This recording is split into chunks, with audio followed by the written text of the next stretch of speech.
मैं मोबिन अंसारी क्लासेस से आज बीए फर्स्ट ईयर के फर्स्ट सेमेस्टर की जो हिस्ट्री क्लास चल रही थी हड़प्पा सभ्यता की उत्पत्ति और पतन, उसमें उसी का दूसरा पार्ट है कि हड़प्पा सभ्यता की उत्पत्ति कैसे हुई थी।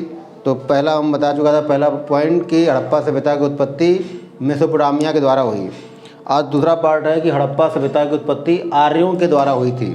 तो हेडिंग है आर्यों के द्वारा उत्पत्ति। पहले समझना है पूरा, उसके बाद तब तो बताना कि कुछ विद्वानों का, जिसमें नाम में लिखा हुआ है SR Rao, KN Shastri, SR Rao, KN Shastri और भी कुछ विद्वान थे जिन्होंने ये माना कि हड़प्पा सभ्यता की उत्पत्ति आर्यों के द्वारा हुई है। हड़प्पा सभ्यता की उत्पत्ति आर्यों के द्वारा हुई है, अर्थात आर्य लोग ही ये हड़प्पा सभ्यता में आए और इस सभ्यता को बसाया। तर्क क्या दिया इन्होंने कि जैसी रीति रिवाज, धार्मिक प्रथा, आर्थिक व्यवस्था आर्यों की थी, जैसी रीति रिवाज, धार्मिक प्रथा, आर्थिक व्यवस्था आर्यों की थी, ऐसी रीति रिवाज, धार्मिक प्रथा, आर्थिक व्यवस्था हड़प्पा सभ्यता के लोगों की थी। तो इस आधार पे उन्होंने ये कहा कि हड़प्पा सभ्यता को आर्यों ने ही बसाया। तो पहले हमें ये तर्क लिखना है कि हड़प्पा सभ्यता किसने बसाया, आर्यों ने। किस आधार पे कहते हैं, तो ये हम तर्क दे देंगे, रीति रिवाज, धार्मिक प्रथा, आर्थिक व्यवस्था।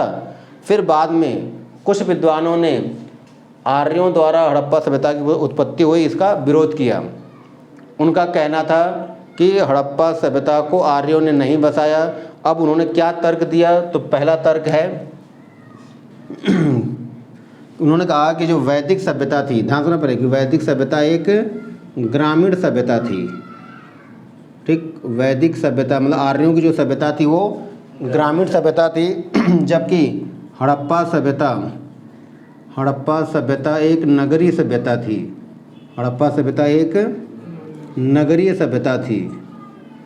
ठीक, दोबारा सुनना है। इन्होंने पहला तर्क क्या दिया कि आर्यों ने हड़प्पा सभ्यता को नहीं बसाया क्योंकि आर्यों की जो सभ्यता थी वैदिक सभ्यता, वो ग्रामीण सभ्यता थी, जबकि आर्यों की जो हड़प्पा की सभ्यता थी वह एक नगरीय सभ्यता थी और गांव के लोग आकर के नगर बसा दें। उन्होंने कहा ये बात कुछ समझ में नहीं आती, क्योंकि अगर नगर का व्यक्ति हो तो नगर बसाया चलेगा, लेकिन गांव का आकर के नगर बसा रहा है, ये बात कुछ समझ में नहीं आती।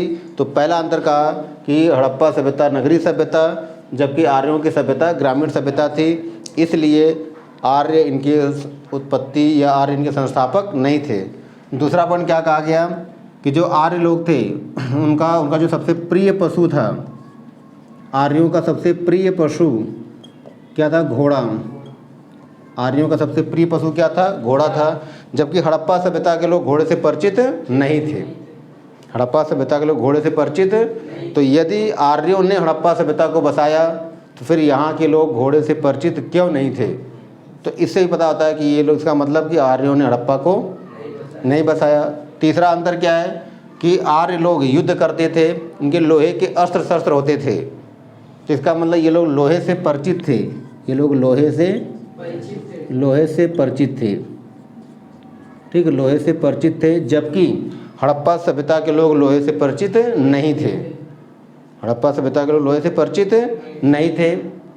चौथा अंतर बताना है कि जो वैदिक सभ्यता, जो आर्यों की सभ्यता थी, जो उनके मकान थे वो घास फूस लकड़ी के बने थे। वैदिक सभ्यता के जो मकान थे ज़्यादातर घास फूस लकड़ी अर्थात झोपड़ी नुमा थी, जबकि हड़प्पा सभ्यता के जो मकान थे वह ईंटों से, और कुछ तो पक्की ईंटों से, कुछ कच्ची ईंटों से, और एक प्लान मतलब एक योजनाबद्ध तरीके से बनाया गया था। तो इसका मतलब है कि आर्यों ने हड़प्पा सभ्यता को नहीं बसाया। तो ये दूसरा पॉइंट क्लियर हो गया कि आर्यों द्वारा उत्पत्ति। पहले उसके तर्क बता देंगे, फिर बाद में कहेंगे नहीं कि आर्यों ने हड़प्पा सभ्यता को नहीं बसाया। क्यों नहीं बसाया, तो हमने ये बता दिया कि आर्यों की सभ्यता अलग अलग थी, जबकि हड़प्पा की सभ्यता अलग थी। तो इससे सिद्ध होता है कि आर्यों ने हड़प्पा सभ्यता को नहीं बसाया। ठीक, तो अब नेक्स्ट हेडिंग है द्रविड़ हड़प्पा सभ्यता के निर्माता। पहला हमने बताया क्या कि मेसोपोटामिया से उत्पत्ति हुई, दूसरा बताया आर्यों से उत्पत्ति हुई, और तीसरा बताया गया है कि द्रविड़ों ने ही हड़प्पा सभ्यता को बसाया। तो हेडिंग क्या है, द्रविड़ हड़प्पा सभ्यता के निर्माता। अब बताना है कि कुछ विद्वानों का ऐसा मानना है कि द्रविड़ों ने ही हड़प्पा सभ्यता को बसाया था। इसके बारे में ये प्रमाण देते हैं कि भारत मतलब हड़प्पा सभ्यता से अनेक जातियों के अस्थिपंजर मिले हैं। हड़प्पा सभ्यता की खुदाई से अनेक जातियों के अस्थिपंजर मतलब कंकाल, हड्डियाँ मिली हैं। और उन कंकालों और हड्डियों से पता चलता है कि हड़प्पा सभ्यता में मूल रूप से 4 प्रजातियां निवास करती थीं। हड़प्पा सभ्यता में मूल रूप से 4 प्रजातियां निवास करती थी, जिनमें प्रोटो ऑस्ट्रेलाइड, फिर भूमध्य सागरी, फिर मंगोलियन या मंगोलाइड, और चौथा क्या था, अल्पाइन। तो इसका मतलब कि जो अस्थिपंजर मिला है हड़प्पा सभ्यता में, उससे पता चलता है कि हड़प्पा सभ्यता में मुख्य रूप से कितनी प्रकार की प्रजातियां थी, 4। और इन 4 प्रजातियों में ऐसा कहा जाता है कि हड़प्पा सभ्यता का एक प्रसिद्ध नगर है मोहनजोदारो या मोहनजोदड़ो। यहाँ के अधिकांश निवासी भूमध्य सागरीय थे और ये लोग द्रविड़ भाषा बोलते थे। तो इस आधार पर कुछ विद्वानों ने ये तर्क दिया कि हड़प्पा सभ्यता को इन्हीं द्रविड़ लोगों ने बसाया। और तर्क क्या देते हैं कि ऋग्वेद में दास और दस्यु का उल्लेख है और ये लोग उन्हीं क्षेत्रों में रहते थे जहाँ पे हड़प्पा सभ्यता बसी है। ऐसा तर्क देते हैं कि ऋग्वेद में दास दस्यु का उल्लेख है और ये लोग उन्हीं क्षेत्रों में रहते थे जहाँ हड़प्पा सभ्यता बसी है। तो ये तो हो गया कि द्रविड़ों ने इनको बसाया, लेकिन इनके विरोध में कुछ विद्वान ये तर्क देते हैं कि हड़प्पा सभ्यता के संस्थापक द्रविड़ नहीं थे। वो कहते हैं कि जहाँ से ये कह रहे हैं कि प्रमाण मिला है, वास्तव में द्रविड़ भारत के दक्षिण भाग में रहते थे। द्रविड़ जाति के लोग भारत के कहाँ रहते थे, दक्षिण भाग में। और दक्षिण भाग से हड़प्पा सभ्यता के स्थल नाम मात्र के मिले या नहीं मिले हैं। दोबारा सुनना है क्योंकि इसको लिखना है, इसलिए मैं आराम बोला दोबारा कि पहले तो ये बता देना है कि द्रविड़ों ने ही हड़प्पा सभ्यता को बसाया, तर्क दे देना है। फिर बाद में बताना है कि कुछ विद्वानों ने ऐसा कहा कि हड़प्पा सभ्यता को द्रविड़ों ने नहीं बसाया। क्यों? कहते हैं कि द्रविड़ उस समय भी और आज के हिसाब से द्रविड़ दक्षिण भारत में निवास करते हैं और दक्षिण भारत से जब खुदाई हुई तो दक्षिण भारत से हड़प्पा सभ्यता के अवशेष नहीं प्राप्त हुए हैं, और प्राप्त हुए हैं तो नाम मात्र के लिए। तो इससे ये सिद्ध होता है कि द्रविड़ों ने हड़प्पा सभ्यता को नहीं बसाया। ठीक, तो ये तीसरी हेडिंग हो गई। अब लास्ट है आधुनिक मत, मतलब हड़प्पा सभ्यता की उत्पत्ति का एक लास्ट मत है आधुनिक मत। आधुनिक मत, ये मत किसने दिया था? तो R.S. शर्मा ने, एक विद्वान है R.S. शर्मा, राम शरण शर्मा नाम जो नहीं है। मतलब कि हड़प्पा सभ्यता की उत्पत्ति के विषय में एक आधुनिक मत प्रचलित है। पहले सुनना ध्यान से, क्योंकि अगर समझ लिया तो आपने समझ क्लियर है, नहीं तो फिर इसी में आप घूमते रहेंगे। ठीक है, ध्यान सुनना। तो आधुनिक मत हड़प्पा सभ्यता की उत्पत्ति के विषय में आधुनिक मत R.S. शर्मा के द्वारा दिया गया है। इनका कहना था कि हड़प्पा सभ्यता की उत्पत्ति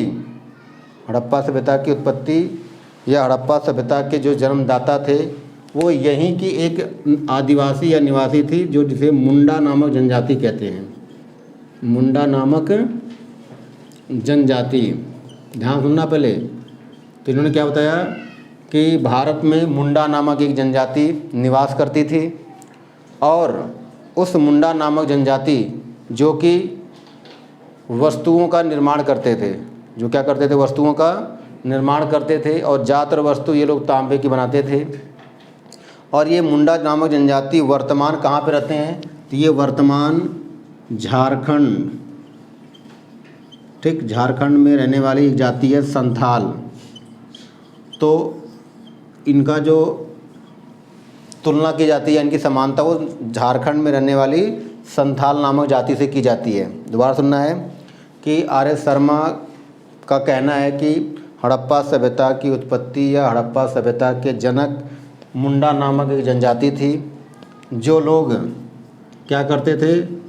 वस्तुओं का निर्माण, ठीक, और प्लस व्यापार। तो ये वस्तुओं का निर्माण और व्यापार करते थे और वस्तु ज़्यादातर किसकी बनाते थे? तो तांबे की वस्तु बनाते थे। और ये वर्तमान में कहाँ पे थे? मतलब वर्तमान में ये जाति कहाँ रहती थी? तो वर्तमान के झारखंड में। ऐसा कहा जाता है कि ये जनजाति तांबे की तलाश में या खनिज के तलाश में झारखंड से आगे बढ़ते हुए धीरे धीरे ये लोग राजस्थान की तरफ पहुँचे। तो जब राजस्थान में पहुँचे तो इन्हें राजस्थान में तांबे की भंडार, मतलब तांबे की एक खान, ठीक, तांबे की भंडार जिसे नाम आता है खेतड़ी, याद रखना खेतड़ी में क्या है, पूरे तांबे का एक भंडार है। तो कहा जाता है कि जब राजस्थान में ये पहुँचे, राजस्थान में इन्हें तांबे का एक भंडार प्राप्त हुआ और इन्हें तांबा ही चाहिए था क्योंकि इसी की वस्तु बनाकर वो बेचते थे। इसीलिए ये मुंडा नामक जनजाति इसी स्थान पर बस गए और यहीं से इन्होंने तांबे की वस्तु बनाकर यहीं से मध्य एशिया में व्यापार करना शुरू किया। क्योंकि राजस्थान के बाद जब हम आगे जाएंगे तो उत्तर और मध्य में आएंगे, उत्तर और पश्चिम में तो क्या है, मध्य एशिया। तो दोबारा एक बार सुनना है कि मुंडा नामक जनजाति जो वर्तमान झारखंड में निवास करती थी, ये लोग वस्तु बनाकर उनका व्यापार करते थे।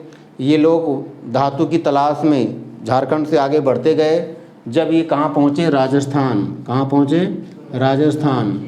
तो जब राजस्थान में पहुँचे तो इन्हें तांबे का एक बड़ा भंडार मिला, अर्थात आज भी तांबे की खान कहाँ पे है, खेतड़ी में है। तो कहा जाता है यहीं पर इन लोगों ने अपना निवास बना लिया और तांबे की वस्तु बना करके मध्य एशिया में व्यापार करना। और जब ये व्यापार कर रहे थे तो ये जो तांबे की वस्तु बनाते थे, इन्होंने ये बनाने की प्रक्रिया केवल अपने तक सीमित रखी, बनाने की प्रक्रिया केवल अपने तक रखी और यहाँ के लोगों को उन्होंने नहीं सिखाया।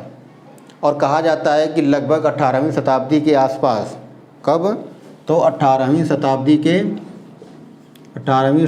के आसपास, 18वीं सदी के आसपास हड़प्पा सभ्यता के लोगों का व्यापार, अर्थात इन जो मुंडा नामक जनजाति थे, इनका व्यापार नष्ट हो गया। और जैसे इनका व्यापार नष्ट हो गया तो हमने बताया था इनका मुख्य कार्य ही व्यापार करना था। तो जैसे इनका व्यापार नष्ट हुआ, ये लोग इस स्थान को छोड़कर कहीं और पलायन कर गए। इस तरह से हड़प्पा सभ्यता क्या हो गई, बाद में नष्ट हो गई। तो इसका मतलब ऐसा कहा जाता है कि हड़प्पा सभ्यता को किसने बसाया, मुंडा ने। और इसका उदाहरण मिलता है कि ऋग्वेद में कहा जाता है कि जो पंजाब के क्षेत्र हैं वहाँ में लड़के को क्या कहा जाता है, मुंडा, और लड़की क्या कहा जाता है, कुड़ी। तो ऐसा कहा जाता है कि वहाँ भी इस वर्ड का उल्लेख है। और आज मुंडा नामक जनजाति के लोग जिन प्रतीक चिन्हों का प्रयोग करते हैं, वही प्रतीक चिन्ह आज संथाल जनजाति भी करती है। मतलब आज जो संथाल जनजाति झारखंड में रहती है, जिन प्रतीक चिन्हों का प्रयोग करती है, वही प्रतीक चिन्ह जो मुंडा करते थे। तो इससे ये सिद्ध होता है कि मुंडा नामक जनजाति ने ही हड़प्पा सभ्यता को बसाया। ये पूरी कहानी लिखनी हमें, इसलिए मैं कहानी को कई बार बताया हूँ कि आधुनिक मत किसने दिया, आर एस शर्मा ने दिया। क्या बताया कि हड़प्पा सभ्यता को यहीं के लोगों ने बसाया। कौन बसाया, मुंडा नामक जनजाति। मुंडा नामक जनजाति आज के हिसाब से कहाँ रहती थी, झारखंड में रहती थी। इसके बाद ये क्या करते थे, तो वस्तु का निर्माण और उसका व्यापार करते। धातु की तलाश में कहाँ पहुँचे, राजस्थान में। इन्हें धातु तांबे की खान मिली और वहीं पर ये बस गए। तांबे की वस्तु बनाकर उनको व्यापार करने लगे। जब तक इनका व्यापार चलता रहा वो अच्छे से यहीं पर निवास करते थे। 18वीं शताब्दी के आसपास ऐसा माना जाता है कि इनका व्यापार किसी कारण से नष्ट हो गया या ठप हो गया। तब ये लोग इस स्थान को छोड़कर कहीं और चले गए। और ऋग्वेद में बताना है कि पंजाब के क्षेत्र में लड़के को आज भी मुंडा कहा जाता है। तो कहा जाता हो सकता है कि ये यहीं के लोग थे। और जो उदाहरण मिलता है कि जो संथाल जाति जो झारखंड में रहती है, जिन प्रतीक चिन्हों का प्रयोग करती है, ये वही प्रतीक चिन्ह है जो मुंडा नामक जनजातियों के द्वारा प्रयोग किया गया। और वर्तमान समय में ये मत भी काफ़ी मान्य और स्वीकार है। तो इस तरह से हड़प्पा सभ्यता की उत्पत्ति का जो एक टॉपिक था वो पूरा हुआ। अब हमें जो नेक्स्ट टॉपिक में हड़प्पा सभ्यता का पतन पढ़ना है, तो आज तो हम यहीं तक, नेक्स्ट पार्ट में आएगा हड़प्पा सभ्यता के अंत के कारण। यदि ये वीडियो आपको पसंद लगी हो तो लाइक करें, शेयर करें, सब्सक्राइब करें और ज़्यादा से ज़्यादा दोस्तों में बांटें, क्योंकि मैं देख रहा हूँ आप लोग अपने तक सीमित रख रहे हो। ठीक है, ताकि लोगों को भी फ़ायदा मिले और मेरा उत्साह बढ़ेगा तो मैं और मेहनत करके वीडियो बनाऊँगा। Thank you.